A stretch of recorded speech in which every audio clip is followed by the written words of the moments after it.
Hey, everybody. Welcome into the back room. I'm Andy Ostroy. My family and I have known for years that there are costs to standing up to Donald Trump, but we couldn't imagine ourselves living any other way. We will not live on our knees, and you shouldn't either. Somebody that I love dearly recently said that fear is the tool of a tyrant, and she's right. But I'm not afraid, and I hope you're not either. I hope instead you are engaged, you are paying attention, and you will vote like your beloved country depends upon it, which it does. My heart is broken for the Department of Justice, but I have great confidence in the federal judicial system, and I'm innocent. So let's have a trial and keep the faith. That was former FBI Director James Comey commenting on his indictment by the federal government yesterday. We'll talk about that in a little bit. We also have Katie Phang on the program with us today. We'll chat with Katie shortly. But first, thanks for tuning in. We appreciate you listening, and we'd love to hear your comments. So email us at backroomandy@gmail.com and or post on our social media, and we'll read some feedback next time. And if you like the podcast, please rate and review and follow or subscribe, and you'll be notified every time we post a new episode. All right, so let's get right into our big things of the week. James Comey, target of Donald Trump for retribution, indicted yesterday on 2 counts. One of them is lying to Congress. The other is obstruction of a congressional hearing. The charges involved whether he authorized his former deputy, Andrew McCabe, to leak information about the Hillary Clinton investigation to the New York Times, and whether he lied to Congress about it in his 2020 testimony, where he also was accused of misleading lawmakers about the Russia investigation. The 5-year statute of limitations on the latter was set to expire this coming Tuesday. And Trump's U.S. Attorney for the Eastern District of Virginia, Lindsay Halligan, who he named to head the office after Eric Seibert was forced out last week when he refused to bring charges against Letitia James and Comey and Adam Schiff and anyone else who Trump has demanded to be prosecuted. He didn't think there was enough evidence to bring to a grand jury. Trump replaced him with Halligan, who has zero experience prosecuting cases. Seibert has prosecuted about 660 cases. She's prosecuted 0.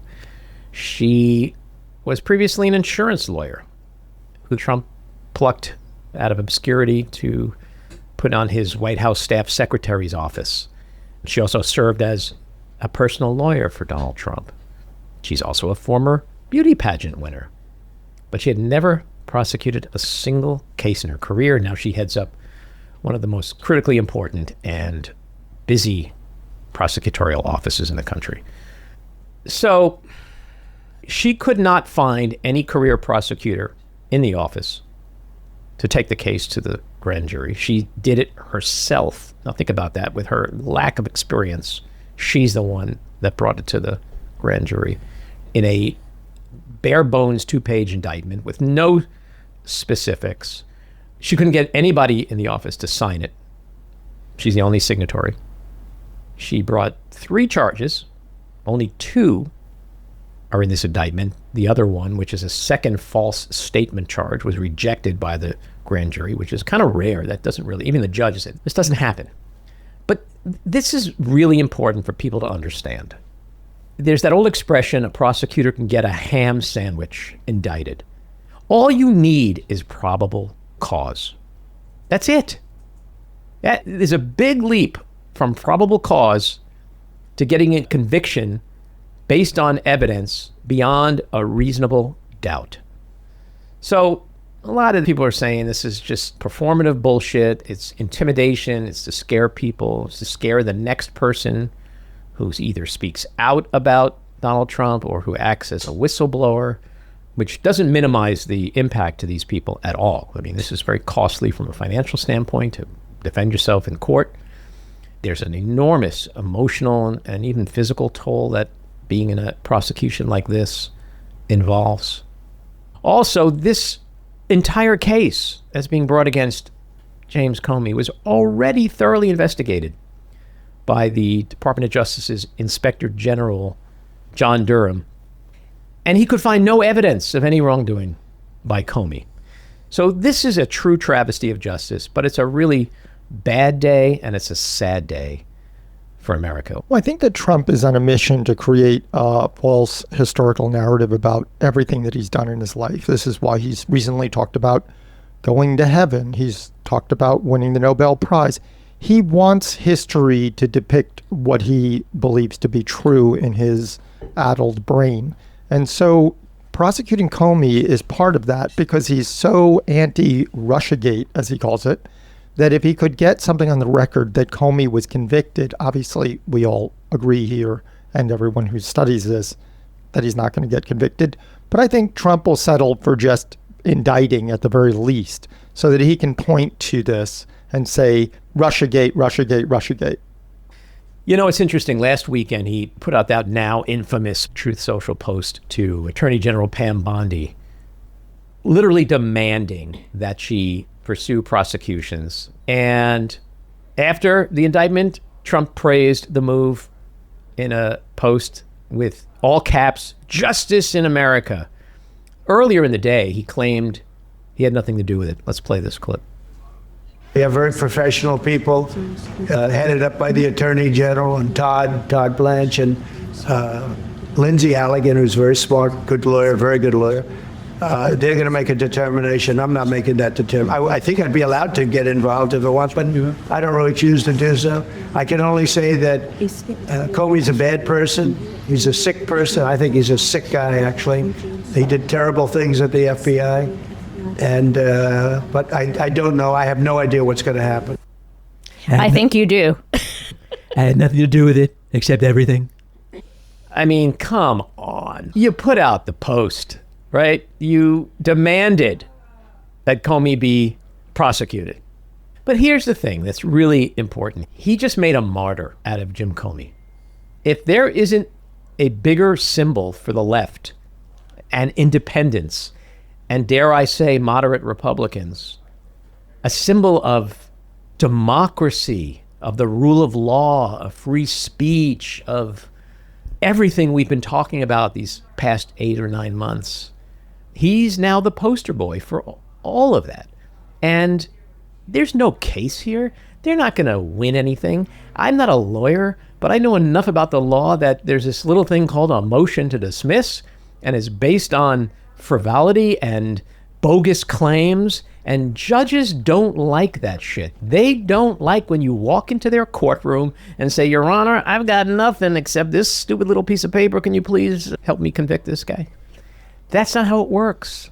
Judge looks at it, and we've seen this before. We've seen this before in a lot of cases this year so far involving Trump, where the judges get angry and start lambasting the attorneys for Donald Trump. Like, how dare you walk into my courtroom with this shit? I think we're going to see that again.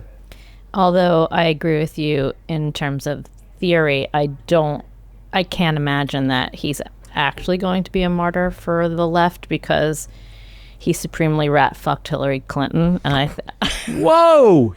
Well, Agree. I'm just calling it. I'm just calling it like I see it. Great term, by the way. I haven't heard that in a long time. Rat fucked. It's just on the tip of my tongue today, I guess. Speaking of which, I have to rodently digress here for a second. As someone who lives in Manhattan, Maddie, maybe you can corroborate this or not. I saw a rat the other day for the first time in months. My neighborhood, I would see rats all the time. I mean, New York City hired this rat czar. I don't know what this motherfucker's doing, but the rats are like, fuck it, we're out of here. What about Detroit? Like, to your point, the rat czar resigned 2 days ago. He's like, and they're back so quickly. My work here is done. Well, you know, the thing is, we are digressing into New York politics, but I'll say that Adams did a couple of things okay. That was one of them, the rat czar. Hey, I guess it takes one to know one. Oh, yeah. All right, back to Comey. My money is not only on Comey, but it's on the rule of law. It's on democracy. It's on every one of us. It's going to take some time, but that's where we're going. All right, let's talk about the other big news of the week, which, you know, the thing about Donald Trump is that big news only lasts about 13 minutes with him. Like Kimmel. Who's Kimmel? Who is Jimmy Kimmel? Did something happen with Jimmy Kimmel recently? Can't recall. It was so long ago. Because I forgot. It's so long ago. It's like, what, 3 days? So Kimmel, back on the air. Now, I don't really want to go into a lot of discussion on the Kimmel thing. It was another fucking travesty of justice. It ended well for the time being. I'm not sure where it's going to go. We still have Sinclair and Nexstar boycotting the show, refusing to carry it on their ABC affiliates. Trump's threatened to sue. But I don't think any of that's going to go anywhere. I believe Sinclair and Nexstar are guided by the buck like everybody else. They'll be back eventually. But what I'd rather do is just play some clips, because these are clips of people, one of which goes back 50 years, who explain this situation far better than I can. Let's start with George Carlin. The Federal Communications Commission decided all by itself that radio and television were the only two parts of American life not protected by the free speech provisions of the First Amendment to the Constitution. I'd like to repeat that because it sounds vaguely important. The FCC, an appointed body, not elected, answerable only to the president, decided on its own that radio and television were the only two parts of American life not protected by the First Amendment to the Constitution. And why did they decide that? Because they got a letter from a minister in Mississippi. A Reverend Donald Wildman in Mississippi heard something on the radio that he didn't like. Well, Reverend, did anyone ever tell you there are two knobs on the radio? Of course, I'm sure the Reverend isn't that comfortable with anything that has two knobs on it. But hey, Reverend, there are two knobs on the radio. One of them turns the radio off, and the other one changes the station. Imagine that, Reverend, you can actually change the station. It's called freedom of choice, and it's one of the principles this country was founded upon. Look it up in the library, Reverend, if you have any of them left when you finish burning all the books. And let's play this one from Joe Rogan. I definitely don't think that the government should be involved ever in dictating what a comedian can or cannot say in a monologue. That's crazy. It's crazy. Now, if the problem is the companies, if they're being pressured by the government, so if that's real, and if people on the right are like, yeah, go get them, oh my God, you're crazy. You're crazy for supporting this, because this will be used on you. I do not want the FCC in the business of telling local affiliates that their licenses will be removed if they broadcast material that the FCC deems to be informationally false. Why? Because one day the shoe will be on the other foot. And that last one is right-wing influencer Ben Shapiro. And this was something which should be celebrated, because this is something that rarely happens. This is Ted Cruz condemning this. And I got to say, that's right out of Goodfellas. That's right out of a mafioso coming into a bar going, nice bar you have here. It'd be a shame if something happened to it. So again, I like Brendan Carr, but we should not be in this business. We should denounce it. It's fine to say what Jimmy Kimmel said was deplorable. It was disgraceful, and he should be off air, but we shouldn't be threatening government power to force him off air. That's a real mistake. All right, let's talk about this Tylenol situation just for a couple of minutes, because I don't know, when I start seeing like images and pressers and addresses by people like Dr. Oz and RFK Jr. and Donald Trump talking about our health and vaccine, it just, like, I'm so traumatized from the Trump Fauci days. And can we put the bleach in? Should we inject the bleach and then do the light? Like, I went right back to those days. I remember thinking then, like, how is this fucking guy in charge? Now we've got like three of them. Just think about that. Trump, Bobby Kennedy Jr., Dr. Oz. But there's always comedy, right? Right, Jen? There has to be. You gotta laugh, because if you don't laugh, let's play these clips. First, effective immediately, the FDA will be notifying physicians that the use of let's see how we say that. Acetaminophen. Is that okay? Which is basically commonly known as Tylenol. Don't take Tylenol. Don't take it. Oh, with Tylenol, don't take it. Don't take it. Don't use Tylenol. Don't take Tylenol. Don't take Tylenol. Fight like hell not to take it. I think you shouldn't take it. Don't take Tylenol. The baby gets a shot. They say, here, take me both Tylenol. I've heard that for years. Take Tylenol. Don't take Tylenol. Don't have your baby take Tylenol. Don't give the Tylenol to the baby. Don't give Tylenol to the baby. Don't give your baby Tylenol. Don't take Tylenol. Don't take Tylenol.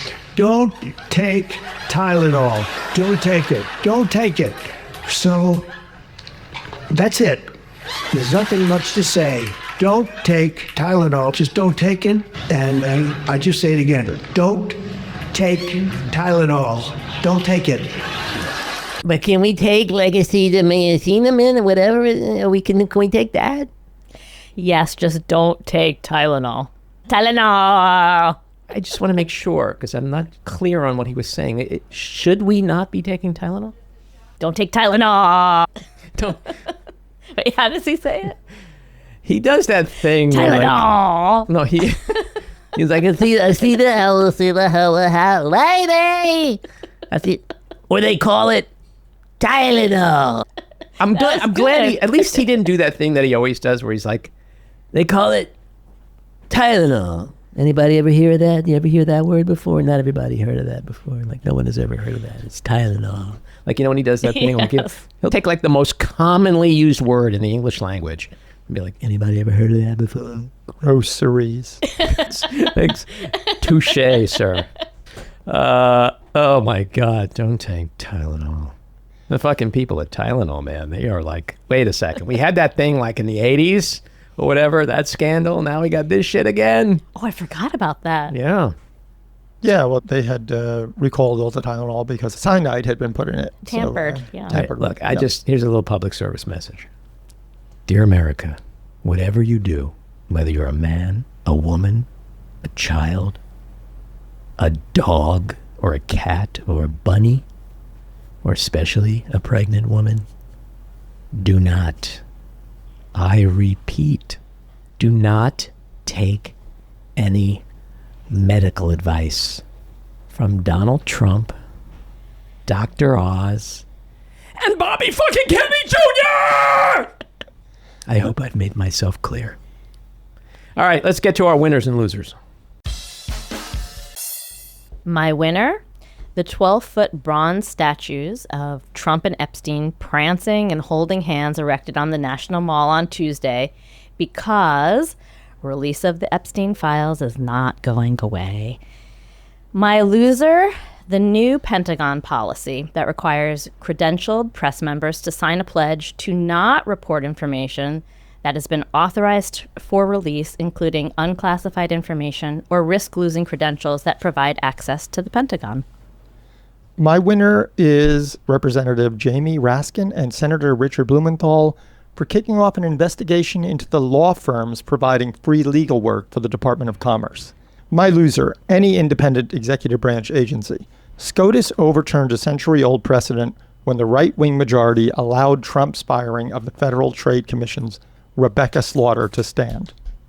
My winner, Adelita Grijalva, who won her special election race in Arizona's 7th district by nearly 40 points, 17 points higher than Kamala Harris's victory there last November. It's another special election win for Democrats. It demonstrates that Hispanics are turning back to the party and now gives Democrats the ability to force a floor vote on releasing the full Epstein files. My loser, Secretary of State Marco Rubio, who, in admitting Trump's massive cuts to USAID will cause the death of millions of people, millions of children, had the gall to blame those deaths on England, China, and Canada for not supporting USAID enough. So that brings us to the weekly rant. So after 8 months of attacking Ukraine and its scrappy, courageous President Volodymyr Zelensky, while defending and enabling Russia and its brutal dictator, Vladimir Putin, President Donald Trump has the world buzzing over his comments this week about the Russia-Ukraine war. His so-called big U-turn is garnering praise from both the left and the right, and from Zelensky himself. Trump's tough guy talk began at the annual UN General Assembly meeting Tuesday, where he once again made idle threats about sanctions and tariffs.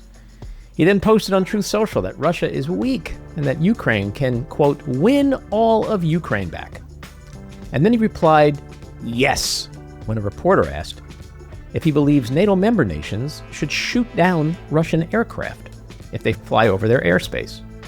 That's pretty tough talk indeed from the Manchurian man-baby, who's been licking Putin's balls all year while calling Zelensky a dictator who started the war. Make no mistake, Trump's sudden shift in rhetoric is due to his ego being bruised because his friend, Vlad, has consistently dissed him as he intensifies his assault on Ukraine. Trump naively thought he could, quote, easily end the war, given that friendship, and now feels foolish for being publicly humiliated by the former KGB spy who everyone else in the fucking world has deemed a lying, untrustworthy monster. It's as if Trump's a 10-year-old in a schoolyard whining that, Vlad's being a dick to me, so I'm just going to be friends with Zelensky now instead. Does anyone truly believe that anything Trump said this week is because he truly supports Ukraine and views Russia as our archenemy? Or that he has a core ideology or overarching geopolitical goals and objectives? Does anyone believe that, regardless of what he said this week, he wouldn't shift yet again and say the exact opposite tomorrow? Does anyone not believe that Trump's statements and decisions are made solely because he's an impulse-controlled, bankrupt sociopath and malignant narcissist who's driven purely by ego, insecurity, spite, and what's good for him and him alone? So please stop. Just stop analyzing Trump as if he's a normal president and commander-in-chief. Stop normalizing his incessant flip-flopping and erratic, irresponsible, reckless, dangerous approach to foreign policy. And if anyone still believes there's even a shred of coherent ideology and critical thinking with Trump, consider this bizarre statement from his post this week. Quote, In any event, I wish both countries well.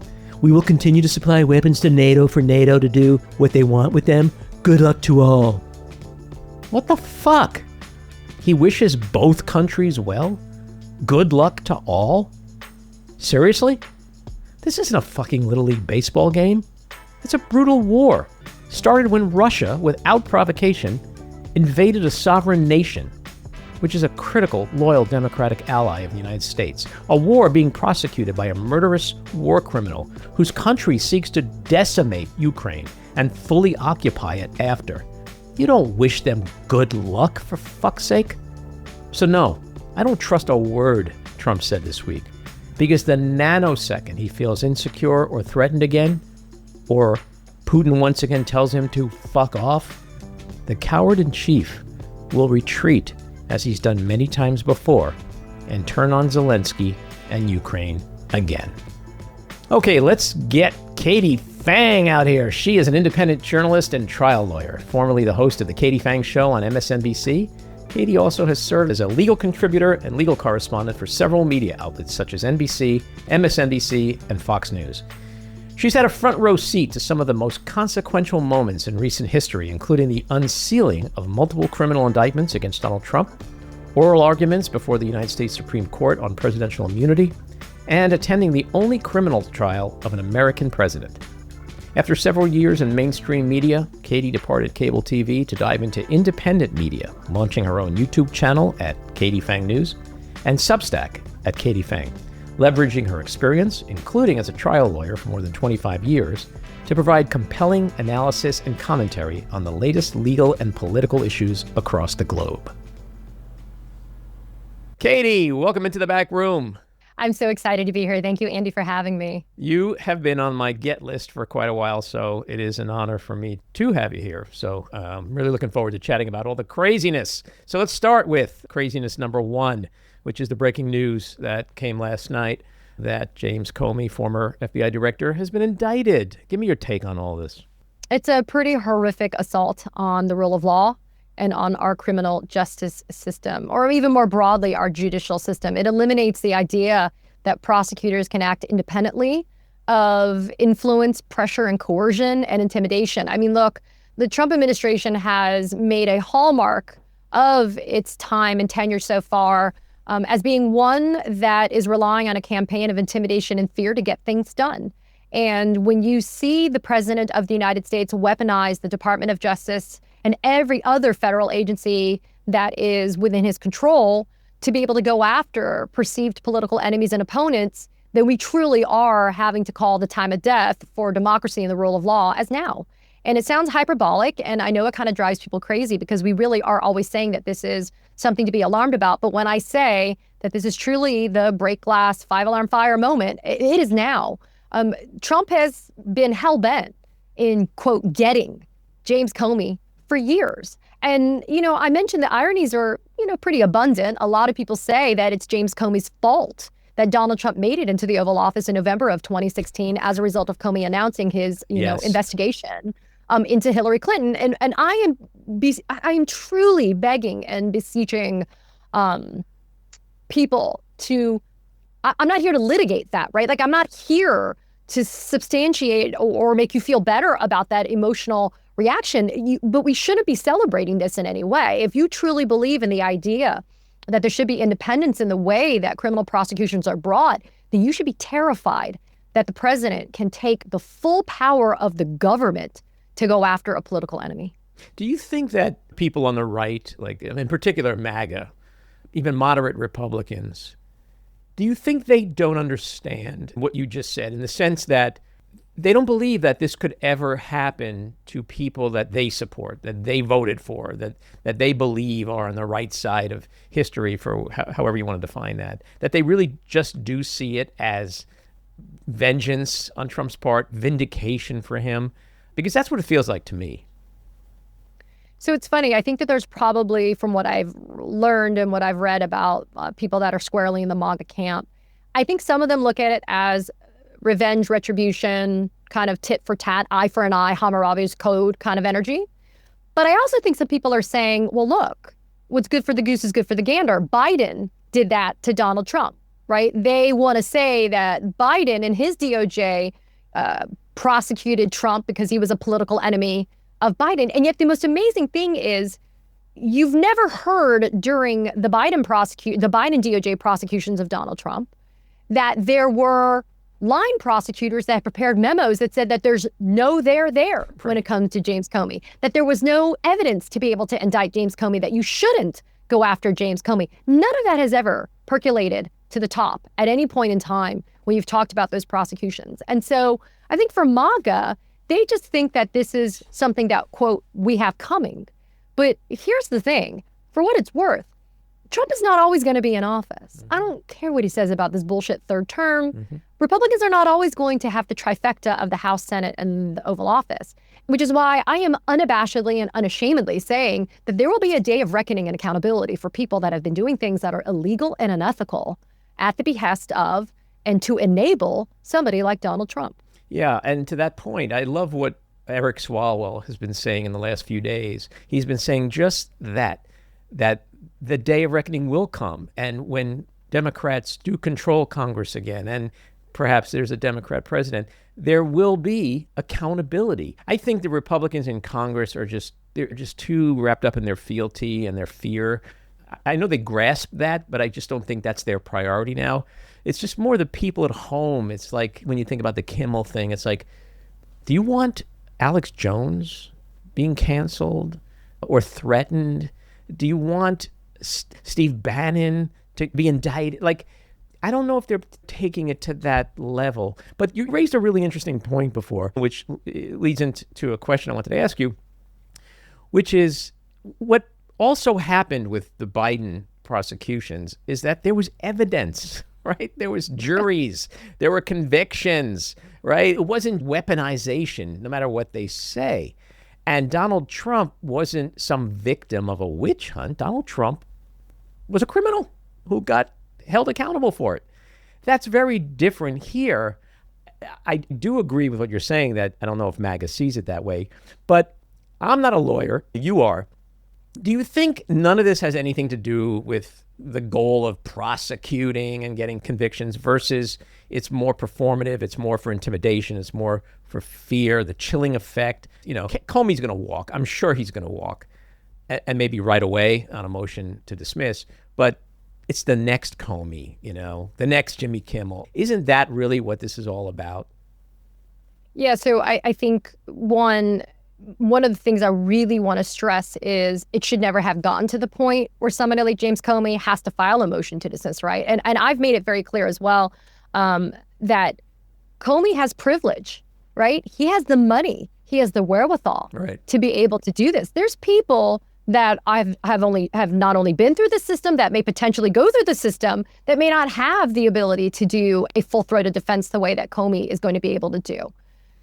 It is a remarkable reflection, just to backpedal just a second to something that you said about the reaction that we got from the American people to Jimmy Kimmel versus maybe what we won't see vis-a-vis James Comey. I mean, the James Comey stuff is very legal, kind of technically legal.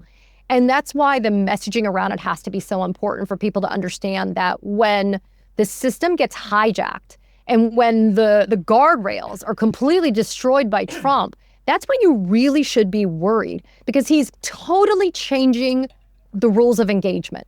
The rules of engagement were not set by you and me, Andy. The rules of engagement were set by the laws and by the rules of procedure, right? The criminal rules, the civil rules of procedure.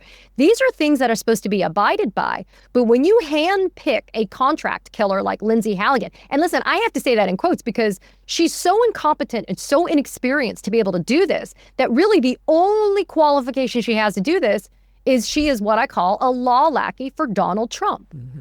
But when you are a prosecutor, especially putting aside that, when you're a lawyer, Andy, you have an oath that you take to respect and to abide by the laws, the Constitution. These are not things that we do as lawyers. But when you're a prosecutor, let me tell you, a huge part of my career, I was a prosecutor.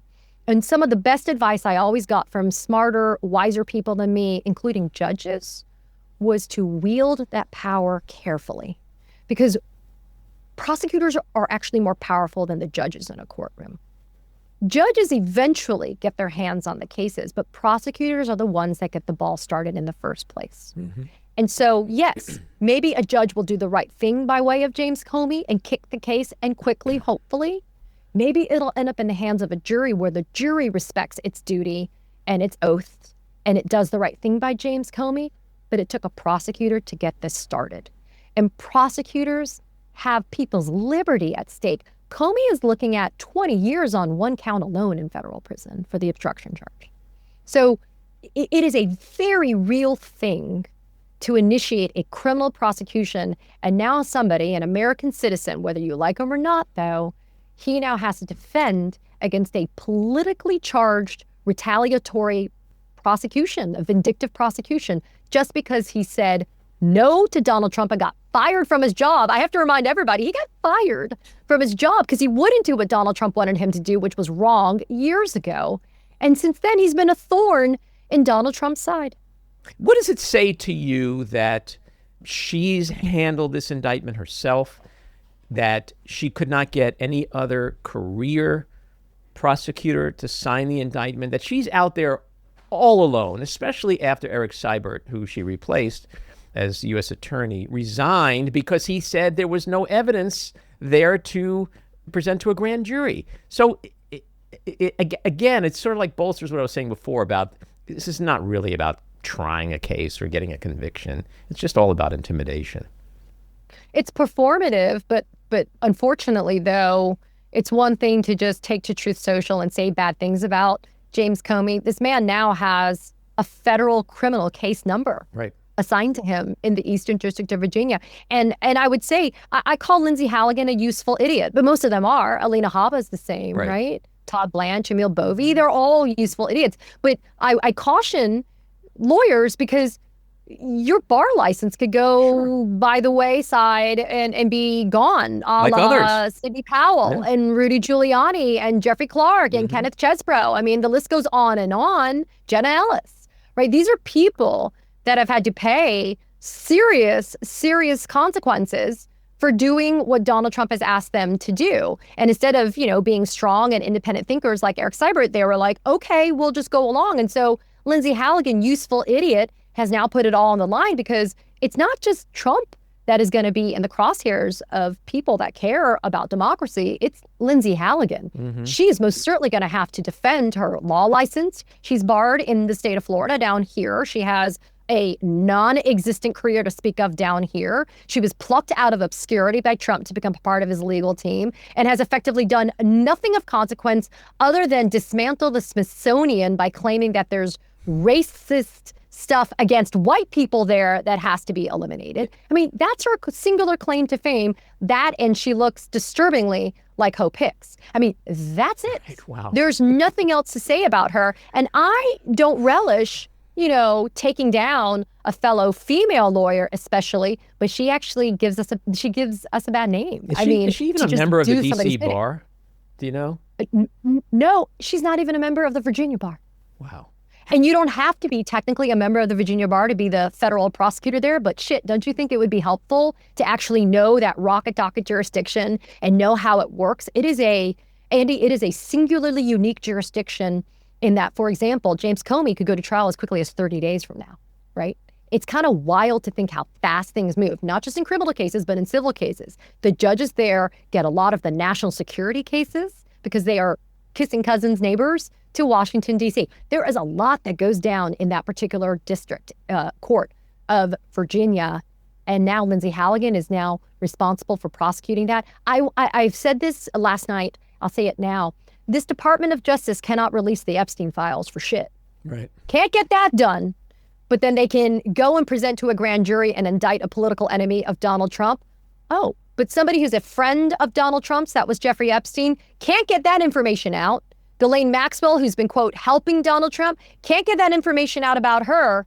But gosh, we can get an indictment against James Comey within, 48 hours? She just got sworn in, Andy, just a couple of days ago as the U.S. attorney. Well, we've seen this before with judges. When the Trump team walks into court with some bogus, frivolous shit, and the judge excoriates the legal team, you could almost hear what the judge is likely to say about this case. I want to also let people know that when Eric, I call it a forced resignation, because Trump defamed him in that Truth Social post, calling him all sorts of names and saying that he fired Eric. I think it was a forced resignation because it was either you do what I want you to do or you're out. So What do you do? If you have ethics, you're out. But here's the thing. So Eric Seibert was the interim U.S. attorney handpicked by Donald Trump. And those interim positions are for 120 days by statute. After those 120 days are up, all of the judges in that district can vote on who should be the successor. They all unanimously picked Eric to remain as the U.S. attorney. Compare and contrast to Alina Habba. Habba was the handpick of Trump. 120 days later, when her days were up as interim, the judges were like, no way, we're going to pick somebody else. We don't want you. So if you're one of those district court judges that had so much respect for Eric that you wanted him to stay in that role, and now this Lindsey Halligan chick comes rolling in with her blowout and is like, hey, like, you think that these judges are going to take kindly to this? They're not dumb. They know a political prosecution when they see it. And so I agree that I don't think it's going to live long in terms of this case against Comey.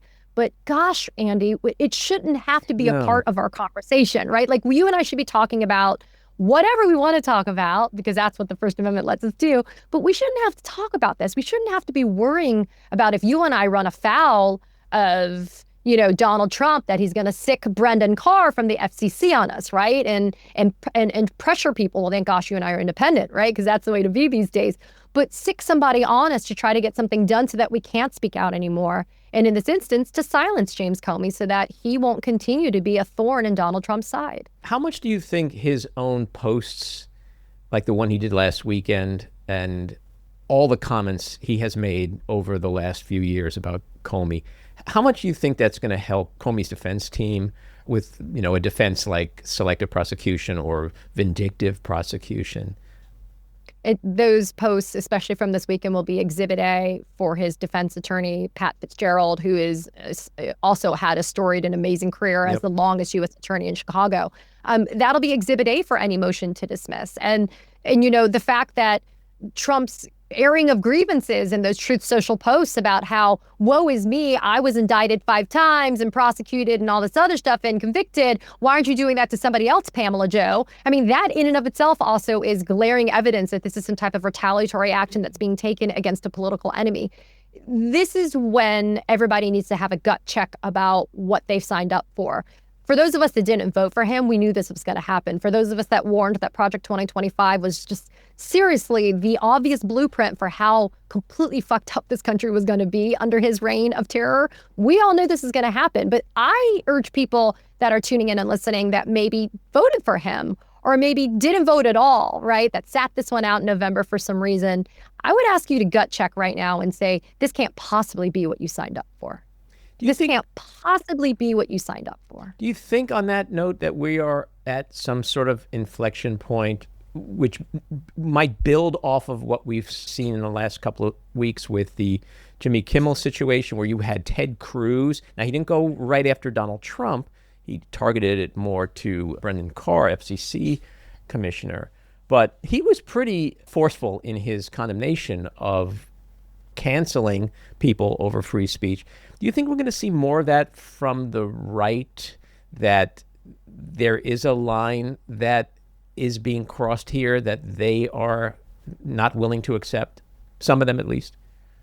I don't know when it comes. I don't think so when it comes to James Comey. I think Jimmy Kimmel, you as a Republican may not like his jokes, but he lives in the space of being a comedian, right? He lives in the space of entertainment. Although entertainment, as we know, right, hasn't been immune to cancel culture on both sides, frankly, let's be honest. Mm-hmm. But I don't think James Comey is some rallying kind of profile or figure for a lot of people, including Republicans. We saw people like Rand Paul and Ted Cruz and others step up and say, you shouldn't be doing this vis-a-vis Jimmy Kimmel, right? We should not be pulling people like that, and we shouldn't be sicking the FCC, like a lapdog for Donald Trump on Jimmy Kimmel and pressuring ABC and Disney.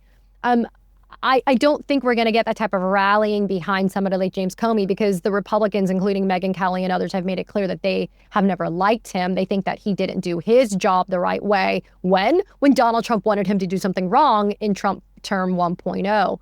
But I do think that the inflection point, analysis by you is accurate in that we are on the eve of a government shutdown next week. Right.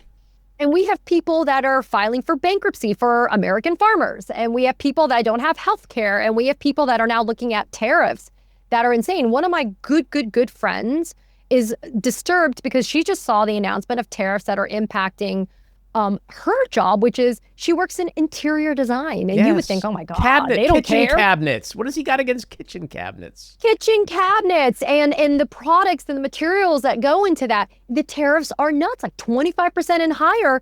And she's legitimately worried. She's like, I don't know if I'm going to have a job. Yeah, there's that small 1%, the billionaires, right, that are not going to be impacted by that. And frankly, they're the ones that probably voted for Trump. But there are people that this trickle-down effect, this collateral damage effect is something that's inescapable. And I feel like this is kind of like the glomming on in that inflection point of people that are having to say, look, I can't even get stuff through customs now that I ordered from overseas because, it's being locked up in customs because people are waiting, distributors are waiting until they have enough to merit paying it to get it through. I mean, there's just so much that is impacting people on in their daily lives that this James Comey thing may be too ephemeral for them, right? It may be a little bit too kind of in the weeds for them, but it shouldn't be. And I feel like part of what we have to do is underscore how this really isn't some hypothetical moment in time that is happening to somebody somewhere else in another life. This is something that's very impactful for who we are as daily Americans.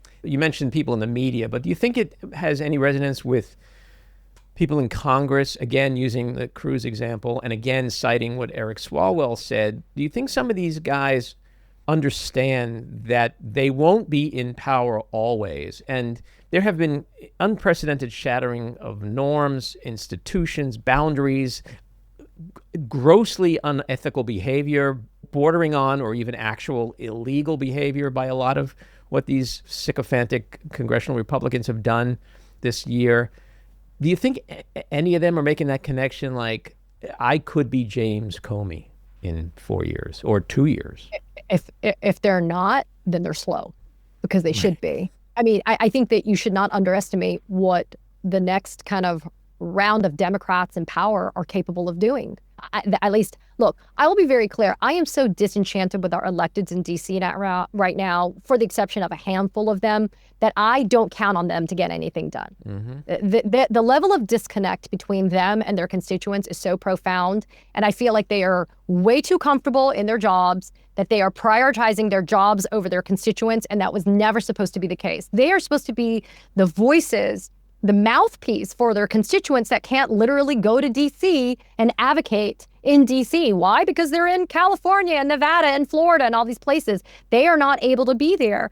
And so when their electeds are prioritizing their posterity and their longevity and their job security over what's important to the voters, that's when the voters need to step up and speak out and say, I don't like how absolutely, weak and impotent you are. Which is why I'm saying shut the damn government down. Right. Why would Congress fund their own irrelevancy? They have not been standing up to the executive branch, excepting, again, a few. So this is just a general statement. They're not doing their job. So why should we, why should Congress fund their irrelevancy? And why should we as voters continue to fund and support them in roles that they're not doing well either? Not even well at all.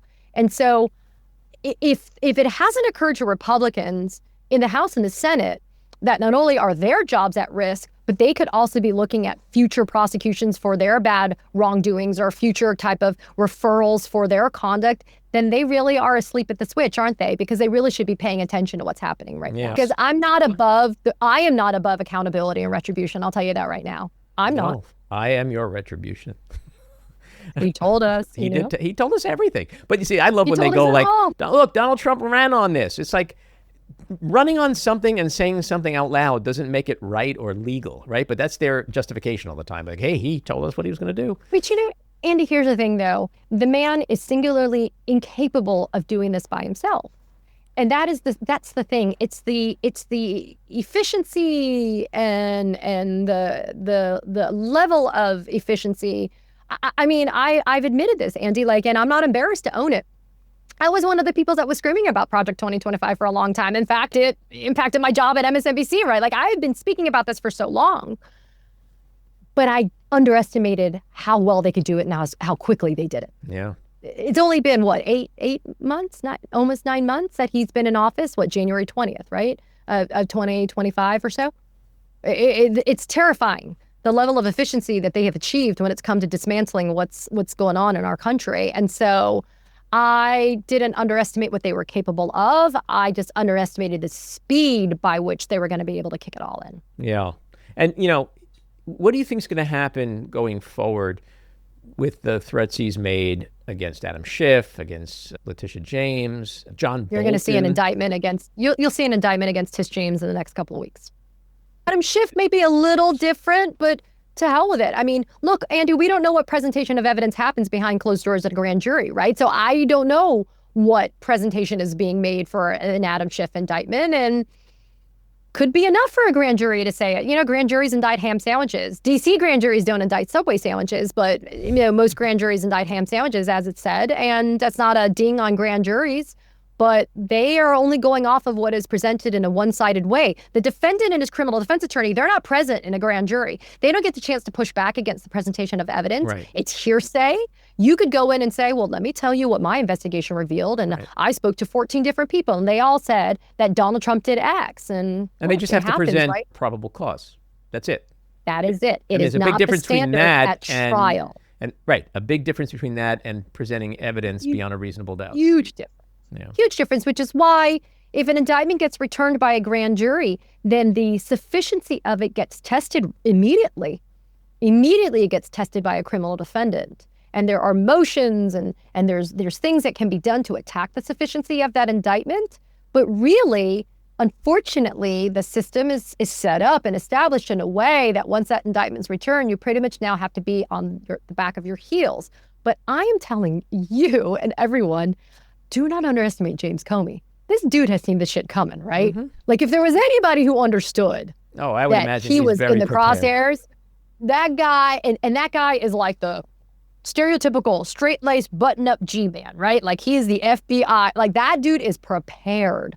But what I want to also mention quickly is the collateral damage in his life. His daughter, Maureen Comey, wrongfully terminated from the Southern District of New York, a career federal prosecutor who prosecuted Jeffrey Epstein, Ghislaine Maxwell, P. Diddy, and others. She got fired from her job a week before Todd Blanche sat down with Ghislaine Maxwell. And then just last night, James Comey's son-in-law, who works in the DOJ's office at the Eastern District of Virginia, he resigned. He resigned to who? Lindsay Halligan, his new boss. I mean, obviously, he's not staying in an office that is prosecuting his father-in-law, but in his letter, in his resignation letter, which was one sentence to Lindsay Halligan, he did it out of respect for his own oath of office, right? I mean, so and he prosecuted the J6 rioters. He is one of the people that was working in that office. But that's not why listen, he wasn't one of the people. I've got people here in Florida, in the Southern District of Florida, that lost their jobs, even though they were exceptional prosecutors. Why? Because they either worked on the January 6th investigation or, Andy, get this, just this past week, a very good rising star in the Southern District of Florida down here, he got summarily fired on the Jewish holiday this Tuesday by Pamela Joe. Why? Because in 2017, he posted blog posts that were critical of Donald Trump and Trump 1.0. I shit you not. Well, that's what I'm telling you, people. This is the type of craziness that's happening right now. Yeah, well, no doubt this is an extraordinary escalation in Trump's effort to punish and prosecute his political enemies. A lot of people are saying we've crossed a Rubicon. But, with Trump, he's so exhausting, his, flood the zone strategy, which works so well. It's so exhausting that how many Rubicon crossings have we already had? I mean, it's easy to forget that how many Rubicons are there to cross? That's right. But a few months ago, he said that Obama was guilty of treason. And everybody was like, we've crossed a Rubicon. So it's like, can we all just agree that there's no more Rubicons to cross with Donald Trump? Enough with the fucking Rubicons, right? Listen, I think we get married to the colloquialisms, don't we? I mean, how many times did we use the word unprecedented to talk about Donald Trump? Right, just stop. Unprecedented. When I hear that on TV, listen, I'm like, I think screaming. We're a bit abusive, I think. I think we take a lot of, luxuries with that. But I think, to your well-taken point, I think that we, it's like I don't mind actually being maybe a little naive to still be upset and shocked by these things, though, Andy, because I think that that's just a reinforcement of our own humanity, that we're not the kind of people that would do this, right? Like we are always stunned and shocked by everything that's happening. And maybe we say we've now crossed the Rubicon because we're the kind of people that would never think to do this. And it's not because of a failure of imagination. It's just because we have the decency to not do these things. So I think that that is the reason why I and others may continuously express our level of shock and disgust, I think, at it, because we don't want to ever be in a place, in such a dark place, that we think that any of this should be the norm. Well, your former network, CNN, I watch way too much of both of them. And it never ceases to amaze me when there's a panel discussion and Trump does something crazy or says something crazy and the host turns to the panel and goes, what? Why would he do that? I have George Conway on this podcast all the time, and we always joke I love George. Why would he do that? Great. Because he's a fucking sociopath. That's why he would do it. So, but they're never going to say that because they have to have a conversation. They have to fill how many hours of news time. But it's this normalization that there's actual analysis and discussion over why he would do something that is not just unprecedented or Rubicon crossing, but is just fucking crazy.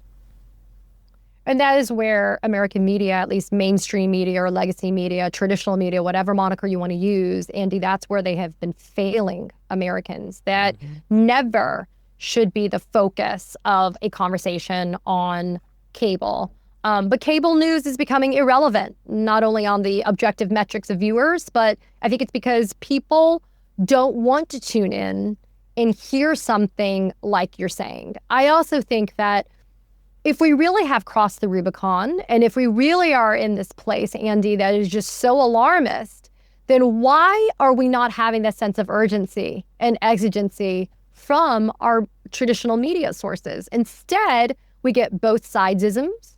Well, what about this? Well, what about that? It's like, no, there is no apples to apples comparison. You can't compare Biden to Trump. You can't compare Kamala Harris to Trump. Like, that's not a part of it. So not only do you get the both sidesism, but you don't get that sense of urgency. And when you try to convey that sense of urgency, you're told to watch your tone. Right. And when that happens, peace out. Yeah, well, that's what happens, you know? We're slipping into this, I'll call it semi-autocratic state, because we're not fully there yet. But I think people in this country, when you say to them, we're going to become a dictatorship, they think of North Korea or Russia, people getting sent to Siberia or killed. You know, Trump, he's an evil genius. He's very smart. He understands history. He has studied everyone from Nixon to Reagan. I mean, he's Make America Great Again. Where'd that come from? Came from Reagan. It actually was stolen from Reagan. And he looks at Erdogan and he looks at Orban, and he has very smart people around him like Stephen Miller who are helping, like to your point before, helping him accomplish his goals of being the strong man he never was, but always wants to be. And so what is America probably going to look like if this shit continues? We'll still go to baseball games. We'll still sit at cafes outside. You know, we'll still have our 401ks. Stock market might do well. We'll even have elections, but will they be free and fair elections? And so I don't know if the average American understands that in the way they need to. And you know, especially when eggs are so expensive, fault, right? You know? Well, listen, and that falls squarely on, I think, establishment Democrats. You know, like one of the biggest takeaways for me from November was how we can't rely upon those kind of bigger traditional institutions like the DNC and others to help us. Because they showed how absolutely ineffective they were going to be about that. And they continue to disappoint, and like the DCCC, et cetera. I will say this, Andy, you know, I had the privilege of having Ruth Ben-Ghiat on my YouTube channel yesterday. And we spent, unlike when you're on cable and you only get, like 6 minutes to talk to people. And this is why I love hanging out with you here. You know, we spent 20-something minutes with exploring, like, grounded in the facts and reality of history, how Trump has not only gotten where he is, but how he continues where he is. And she leaned into historical examples from other countries of strong men. I mean, that was the title of her best-selling book. Yep. And so it was so illuminating, not because I hadn't really heard it before, but when you hear all the pieces of the puzzle put together in a way that makes sense, because I've always struggled with my perceptions of Donald Trump. I just don't think he's smart. I just don't think he's savvy. I mean, it's just his word choice is just so woefully disgusting and dumb. And, you know, and I've gotten criticism from people that follow me and watch me. And they're like, Katie, you shouldn't say he's dumb, blah, blah. I'm like, well, look, I mean, like, I don't think he's very smart. But, you know, Ruth kind of grounded me in a certain perception about him. And I invite people to go and listen to it because it was just so enlightening. But I guess what I want to say, Andy, is, yes, people will sit there and drink their cafe. Right? They'll drink their cafecitos, they'll eat their pastries, and they'll watch kind of like Nero, like playing the fiddle with the burning, like, you know, of Rome. Because unfortunately, I think it's just a reflection of where we are in just society.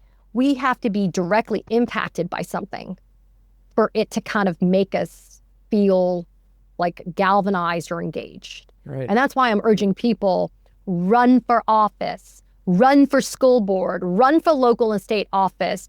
Be that person who's interacting on a daily basis with the people in your community, because getting that pothole fixed for you is so much more important than Katie Phang and Andy Ostroy talking about fascism, right? Like making sure that my kid's education is a good one in her free public school. That's what I care about more so some days than some other shit that's happening in DC. That's why I'm telling people, be engaged. Whatever that level of engagement is comfortable for you. You may not want to go out to the streets on October 18th on No Kings Day 2.0, nokings.org, go check it out. You may not want to go out in the streets and protest because they might not be your cup of tea, but heck, maybe you want to look into running for the school board. Or maybe you want to sit down in that local cafe where you're enjoying your coffee, but you sit down with a group of people and maybe you guys do a postcard thing. I don't know, but I feel like if you're engaged, you could care more.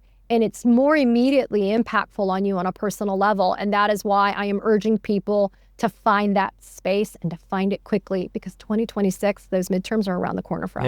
Yeah, and that's such a great point. And we saw that in action last week over the Jimmy Kimmel shitstorm. You know, it's the people who caused that reversal in his cancellation, the people protesting, the people canceling their subscriptions, the people not going to Disneyland and Disney World. That's what made that happen. Was it a business decision? Sure. Anything corporate is going to be a business decision, but it's about money. And in this case, that's the people. Our power. Yes. We have all the power. Purse. We have all the power. We have so much power. The boycotts of Amazon and Target. I mean, we have power that we are ceding every day that we shouldn't be ceding. And that's why, if that is your level of engagement, it may not be the street protest, but it may be, fuck you, Disney Plus, and my subscription, then maybe that's what it takes. I don't know, but I am so grateful that Americans cared enough to do it, which is why I'm hoping and I am praying that when people are listening to this right now, that they understand that this James Comey thing really is a breach of trust. You know, it's a breach of integrity and something that we really should all be caring about. Yeah, it's a violation of all of our rights. I mean, look, my nickname around here is Optimistic Andy. It's getting harder. I'm glad. It's getting harder and harder to be that guy, but it's something I just am, because I believe that our fellow Americans are good, decent people. We see that in the polling with all these wedge issues. And people don't want the government in their business. They don't want to lose their rights. And so I do believe in the power of the people. And to your point, we just have to see people, engage on any level that they can. Because, look, I always say that Election Day is the only day in the year where the janitor and the billionaire have the same exact power. But people need to understand that. That's so powerful when you think about that. No, that just gave me the chills when you said that, Andy, because it's true. Because it really is the one day truly out of the year when your ability to make a difference has just as much weight as a total stranger who's differently situated, right, than you. But look, I like to say that we have to keep on going. I say be mad, be outraged, demand accountability on my channel because I believe in that. But I also have recently said we need to turn our despair into determination, because the despair is not going to lead us out of this. Right? Misery loves company. You and I could sit here for hours and just bitch about the state of the world. We could be Chuck Schumer. Oh my Lord, we could sit on our asses. No, but I want us to turn our despair into determination. And that, again, could be anything, but on an individual level, if you're feeling determined and you want to rattle cages, that's what we're here to do. Yeah. In our last couple of minutes, I want to ask you about this Pete Hegseth show that's going to happen next week, where he's got 800 generals, admirals, senior brass coming to Virginia in a short notice meeting with no stated agenda. What do you think this is about? I think it's another distraction is what I think it is. I think it's, if I'm Trump and I've deputized Pete Hegseth to do all my dumb shit at the Department of Defense, let's flex a little, right? That whole military parade / birthday, U.S. Army birthday, Donald Trump thing, like that type of stuff, right? I just think it's a distraction right now. And I think it's because of everything else that's going on. I'm not quite sure what it is, right? And so I have some trepidation about it, but I'm also like, well, it's Pete Hegseth and he's dumber than a box of rocks. So I'm sure he'll probably leak it on a Signal chat and we'll know before next week. That's an insult to a box of rocks, by the way. The dumber rocks. He's dumber than a box of dumb rocks. There you go. How's that? And what do you think about Kamala Harris's book, the things she wrote, the things she's been saying, and whether or not that leads to a future in politics? Listen, why not let her have her voice? Everybody else gets to write their books and talk about what the thought process was. I don't have a problem with it whatsoever. And, some people were like, oh, it's just making it so divisive. Listen, I supported I supported Kamala Harris before, during, after. So I guess in full disclosure, that's who I am, right? But I don't have any bones. I don't begrudge her writing a book and talking about it, and let her have her truth and to speak about it, because that's what she deserves. And look, you know what? Who the hell knows how to predict whether or not somebody has a future in politics anymore? Like, if you had sat down and told me, blah, blah, blah, blah, blah about somebody in DC, I'd be like, oh yeah, I guess maybe, they'll be there forever. The hell with that. Look what happened. Well, look what's happening in New York with Zohar Mamdani, right? Like, I think people, voters are saying, I want authenticity. And if you want authenticity, Andy, we're not perfect. We are not unblemished people. We come in with our warts and all. And the authenticity is, Do you accept me? Do you believe me when I tell you that I give a shit about what's happening to you and I care about your family? And even though I may not be a part of your family, I can empathize with what you are going through. If you believe me, then maybe you'll forgive a transgression that I've done. And maybe you'll forgive that, maybe I don't do something or whatever. But we have to stop lionizing. We have to stop lionizing our political figures. I am over that shit. I do not know why they get celebrity status. They are just politicians. They are just regular people that have political jobs.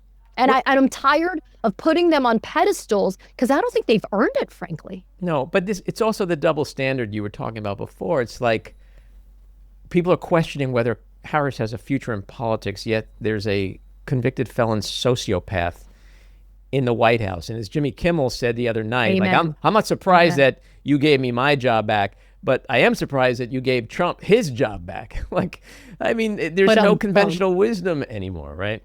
No, and that is why, and I love that you raised that.